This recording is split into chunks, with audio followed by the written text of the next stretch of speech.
کل فی کتاب مبین۔ آج کے قیام اللیل میں یہ 12واں پارے کی تلاوت کی گئی ہے، اور یہ جو 12واں پارہ ہے اس میں اللہ رب العزت نے انبیاء کرام کے قصے بیان فرمائے ہیں۔ شروعات تو یہاں سے ہوتی ہے، وما من، یہ سورہ ہود کا حصہ ہے، وما من دابۃ فی الارض الا علی اللہ رزقها، اس روئے زمین پر کوئی بھی ایسا جاندار نہیں ہے مگر یہ کہ اللہ کے ذمے اس کا رزق ہے۔ دابہ کہتے ہیں رینگ کر چلنے والے کو، اور اسی کے ضمن میں جتنی قسم کی مخلوقات جو جاندار ہیں وہ سب دابہ میں شامل ہیں۔ اللہ تعالیٰ نے فرمایا ہے کہ انسان غور کرے اور غور کر کے دیکھے کہ وہ اللہ جس کو ہم پکارتے ہیں، جس سے ہم التجا کرتے ہیں، دعائیں کرتے ہیں، وہ اپنی مخلوقات سے غافل نہیں ہے۔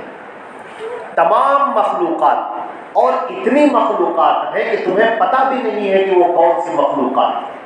کتنی چھوٹے چھوٹے پتنگے، کتنے چھوٹے چھوٹے پرندے، کتنے چھوٹے چھوٹے جانور، حشرات الارض، انسیکٹس، وہ کہاں کہاں ہیں، کس کس طرح ہیں۔ چھوٹے جانور سے لے کر بڑے جانور تک اللہ رب العزت سب کا پیٹ بھرتا ہے، سب کا رزق مہیا کرتا ہے اور روز کرتا ہے۔ ذرا سوچ کر دیکھیے، ویل مچھلی کتنی بڑی ہے، شارک کتنی بڑی ہے، ہاتھی کتنا بڑا جانور ہے، اللہ ان کا بھی پیٹ بھرتا ہے اور روز بھرتا ہے۔ تو اللہ کے اوپر بندوں کا اعتماد ہونا چاہیے۔ یہاں پر مفسرین نے ایک بڑا پیارا نقطہ بیان کیا ہے۔ انہوں نے کہا ہے اللہ نے یہ فرمایا ہے کہ ہم رزق دینے والے ہیں، تو اللہ نے رزق کے اسباب مہیا کر دیے ہیں، اور انسان کو یہاں پر اس لیے پیدا کیا ہے کہ وہ محنت کرے اور محنت کر کے یہ رزق کو تلاش کرے۔ ہمارے نبی صلی اللہ علیہ وسلم نے ایک مرتبہ ایک صحابی سے فرمایا کہ تم اپنے اونٹ کو پہلے باندھ دو، اس کے بعد توکل کرو۔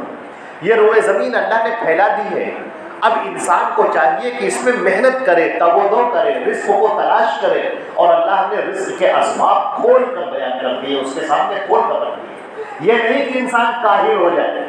لہذا اللہ نے فرمایا کہ کوئی بھی اس زمین پر جاندار ایسا نہیں ہے مگر یہ کہ اللہ کے ذمے اس کا رزق ہے، اور اللہ جانتا ہے اس کے ٹھکانے کو اور اس کے سونپے جانے کی جگہ کو۔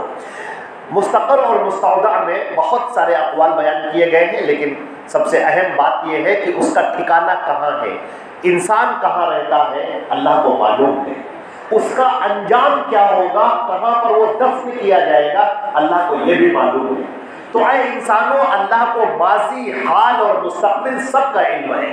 تمہاری پوری زندگی اللہ کے سامنے ہے، ایک لمحے کے لیے بھی اللہ تم سے غافل نہیں ہے۔ اب دیکھیے اللہ رب العزت نے فرمایا، اس کے آگے کی جو آیت ہیں، وَلَئِنْ أَذَقْنَا الْإِنسَانَ مِنَّا رَحْمَةً ثُمَّ نَزَعْنَاهَا مِنْهُ إِنَّهُ لَيَئُوسٌ كَفُورٌ۔ اور انسان کا معاملہ یہ ہے کہ اگر ہم نے انسان کو بہت زیادہ نوازا، بہت زیادہ دیا، لَئِنْ أَذَقْنَا الْإِنسَانَ رَحْمَةً، پہلے ہم نے انسان کے اوپر خوب نعمت دے دی، انسان آرام سے کھا رہا ہے، پی رہا ہے، رزق حاصل کر رہا ہے، پھر ثُمَّ نَزَعْنَاهَا مِنْهُ، پھر ہم نے وہ چیز اس سے چھین لی، إِنَّهُ لَيَئُوسٌ كَفُورٌ، تو وہ بددل ہو جاتا ہے، مایوس ہو جاتا ہے، بیٹھ جاتا ہے۔ ذرا سوچ کر آپ دیکھیں، کیا انسان کے اوپر حالات نہیں آئیں گے؟ انسان کے اوپر یہ حالات اللہ تعالیٰ لاتا ہے، کبھی خوشحالی ہے اور کبھی تنگ دستی ہے، کبھی آپ بہت خوش ہیں اور کبھی غم ہے، کبھی تجارت میں بہت فائدہ ہو رہا ہے، کبھی تجارت میں نقصان ہو رہا ہے۔ یہ حالات اللہ تعالیٰ لاتا ہے، مگر انسان کا معاملہ کیا ہے کہ ذرا سی اس پر تکلیف آ جائے، ذرا سی دقت اس کے اوپر آ جائے، وہ فوراً مایوس ہو کر بیٹھ جاتا ہے۔ اس کو ایسا لگتا ہے کہ بس اللہ رب العزت ہمیں دیکھ نہیں رہا ہے اور ہماری پرواہ نہیں ہے، اور ہم اللہ سے مانگ رہے ہیں اور اللہ سن نہیں رہا ہے، وغیرہ وغیرہ۔ کتنی باتیں اس کے ذہن کے اندر آ جاتی ہیں، اپنے رب سے وہ کتنا ہی زیادہ مایوس ہو جاتا ہے۔ ایک مومن کی شان نہیں ہے۔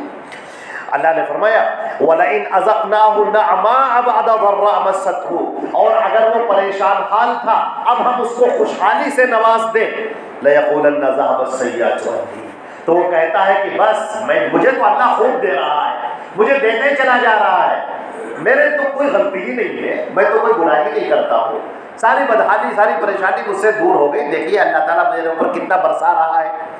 انہ لفرح فخور، انسان بہت جلدی ہی پھول جانے والا اور اترانے والا اور شیخی خورا ہے، بہت زیادہ بڑبولا پن بہت زیادہ انسان کے اندر ہے۔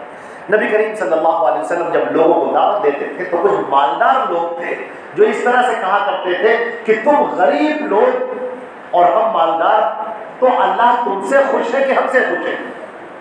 اگر اللہ تم سے خوش ہوتا تو تم اتنا غریب کیوں ہوتے؟ اللہ ہم سے خوش ہے، ہم کو اللہ تعالیٰ دے رہا ہے۔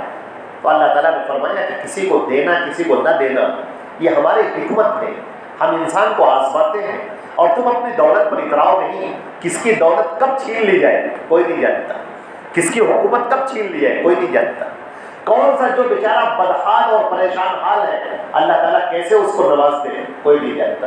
لہذا یہاں پر مومنین کے اللہ نے ایک شان بیان فرمائی ہے، اِلَّا الَّذِينَ صَبَرُوا، سوائے ان لوگوں کے جو صبر کی راہ اختیار کرتے ہیں۔ صبرہ کے لغوی معنی ڈٹ جانے کے ہیں، صبرہ کے اصل معنی ہے جم جانا، ڈٹ جانا، اسی سے بنا ہے صبر کرنے والا، یعنی اپنے معاملات پر بالکل ڈٹ گیا ہے، جمع ہوا ہے وہ۔ وَعَمِلُ الصَّالِحَاتِ، ایسے لوگ نیک کام کرتے ہیں، اولئک لہم مغفرۃ واجر کریم، ان لوگوں کے لیے اللہ کی مغفرت کا پروانہ ہے اور ایسے لوگوں کے لیے بہت بڑا اجر ہے۔ اللہ رب العزت نے پیغمبروں کا یہاں پر ذکر فرمایا ہے، حضرت نوح علیہ السلام کا ایک تذکرہ فرمایا ہے بڑا طویل، پھر حضرت ہود علیہ السلام کا، سیدنا لوط علیہ السلام کا، حضرت صالح علیہ السلام کا، پھر حضرت ابراہیم علیہ السلام کا، اور پھر آخر میں جو پارہ ہے وہ حضرت یوسف علیہ السلام کا۔ نوح علیہ السلام کا ہم تذکرہ یہاں سے پیش کرتے ہیں۔ حضرت نوح علیہ السلام وہ پہلے پیغمبر ہیں جن کے زمانے میں شرک شروع ہوا، اس سے پہلے کبھی شرک نہیں تھا۔ ہمارے نبی صلی اللہ علیہ وسلم نے فرمایا کہ نوح علیہ السلام کے زمانے میں شرک شروع ہوا، اور جب ان کے نیک لوگوں کا انتقال ہو گیا، زمانہ گزرا، تو شیطان مردود انسان کی شکل میں ان کے پاس میں آیا اور کہنے لگا کہ تم فلاں اور فلاں کو کیوں یاد نہیں کرتے؟ تو وہ کہتے ہیں یاد تو ہم کرتے ہیں، تو بہت نیک لوگ تھے۔ کہا تم ان کو روز کیوں نہیں دیکھتے؟ شیطان نے کہا، ان لوگوں نے کہا کہ روز دیکھنا کیسے ممکن ہے، وہ تو دنیا سے جا چکے۔ شیطان نے کہا ان کی مورتی بناؤ، مجسمے بناؤ ان کے، اور پھر ان لوگوں نے ان کی مورتیاں بنائی، مورتی بنا کے رکھ دی۔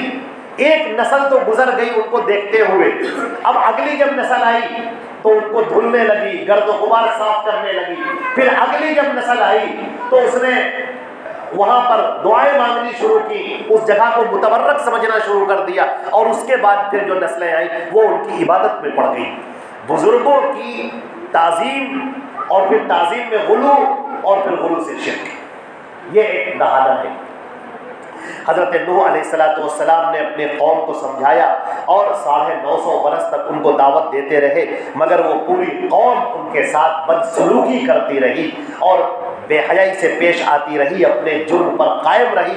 نوح علیہ السلام سمجھاتے رہے، یہاں تک کہ نوح علیہ السلام نے پھر کہا اے ہمارے پروردگار ان کو ختم کر دے۔